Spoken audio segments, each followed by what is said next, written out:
တင်ကွန်ပျူတာရှိမှအရေးကြီးတဲ့ဖိုင်တွေကိုအလုံးလုံးနေတော့ရုတ်တရက်ဆိုသလိုကျေတကွန်တစ်ခုသတင်းပေါက်ကိုဖောက်ဝင်လာပြီးတင်ကွန်ပျူတာကိုချေမွသွားခဲ့ရင်ဘလို့လုံးမလဲဒါပေမဲ့ကွန်ပျူတာပျက်စီးသွားတာကိုကြည့်ပြီးတင်စိတ်မပူတဲ့အပြင်ပြုံးနေနိုင်ပါတယ်။ဘာကြောင့်လဲဆိုတော့တင်းရဲ့တပ်ပုံတွေတခြင်းတွေနဲ့အရေးကြီးတဲ့စာရွက်စာတမ်းတွေကို online ပေါ်မှာတင်စီထားလို့ပါပဲ online ပေါ်မှာတင်နေဆိုတာတင်ကွန်ပျူတာထဲမှာမဟုတ်ပဲအင်တာနက်ဆာဗာတွေပေါ်မှာတင်စီထားတာကိုဆိုလိုတာပါဒါဟာ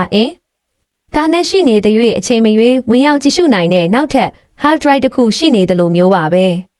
ကွန်ပျူတာအခြေပြု app တွေကိုသုံးပြီးတော့လဲ file တွေကိုဘယ်နေရာကမဆိုဝင်ရောက်နိုင်ပါတယ်တချို့ကကွန်ပျူတာရဲ့ web browser ထဲမှာအလုပ်လုပ်ကြပြီးသူတို့ကို web app လို့ခေါ်ပါတယ်တချို့ကတော့ mobile phone တွေမှာထည့်သွင်းအသုံးပြုနိုင်ပါတယ်ဥပမာအားဖြင့်တင်တို့အသုံးပြုနေကြတဲ့ Google Docs ဟာ internet အခြေပြု app တစ်ခုဖြစ်ပါတယ်သူကခမဲဖြစ်ပြီးproject မျိုးမျိုးကိုဖန်တီးတာပြင်ဆင်တာနဲ့ကြည့်ရှုတာတွေလုပ်နိုင်ပါတယ်။ internet ချိတ်ဆက်ထားတဲ့ဘယ်ဆက်ပစ္စည်းကမဆို Google Docs ကိုဝင်ရောက်နိုင်တဲ့အတွက်တင်ဖိုင်တွေကိုတင်သွားလေရာကိုယူသွားနိုင်မှာပါ။တင်ကဖုန်းနဲ့ဓာတ်ပုံရိုက်ပြီး Google Photo သို့မဟုတ် Dropbox လိုမျိုး online သိမ်းဆည်းမှုဝန်ဆောင်မှုတစ်ခုခုပေါ်ကိုတင်လိုက်မယ်ဆိုရင်တင်ရဲ့ကွန်ပျူတာဒါမှမဟုတ် TV လိုမျိုးတခြားဆက်ပစ္စည်းတွေပေါ်ကနေပါအဲ့ဒီဓာတ်ပုံကိုပြန်ကြည့်နိုင်ပါတယ်တင်စပွဲခုံနဲ့ဝင်းနေတဲ့အချိန်မှတောင်စာရွက်စာတမ်းတွေကိုအလုံးလုံးနိုင်ပြီးတင်ပေးခြင်းတဲ့သူတွေကိုချက်ချင်းပဲဝေမျှပေးနိုင်ပါတယ်online ပေါ်မှာ file တွေကိုတင်ထားတာဟာမတော်တဆမှုတွေ virus တွေနဲ့တခြားအနေအရာတွေကနေကာကွယ်ပေးတဲ့အကောင်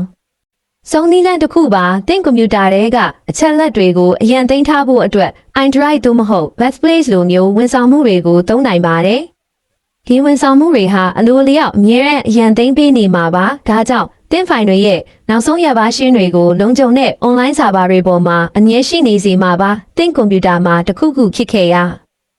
တောင်အရင်သိမ်းထားတဲ့ file တွေကို online ကနေနောက်ထပ်ဆက်တစ်ခုစီကိုအလွယ်တကူပြောင်းရွှေ့နိုင်ပါတယ်။တင်ချိရတဲ့ဓာတ်ပုံတွေတခြင်းတွေကိုအရင်သိမ်းထားတာပဲဖြစ်ဖြစ်သွားရင်းလာရင် file တွေကိုသုံးတာပဲဖြစ်ဖြစ် online သိမ်းဆည်းမှုဟာအများကြီးအကျိုးရှိပါတယ်။ကွန်ပျူတာပျက်စီးသွားတာပဲဖြစ်ဖြစ်ရုပ်ကရက်ကျဲတကွန်ကျလာတာပဲဖြစ်ဖြစ်တင် file တွေပျောက်ဆုံးသွားမှာကိုစိုးရိမ်စရာမလိုတော့ပါဘူး။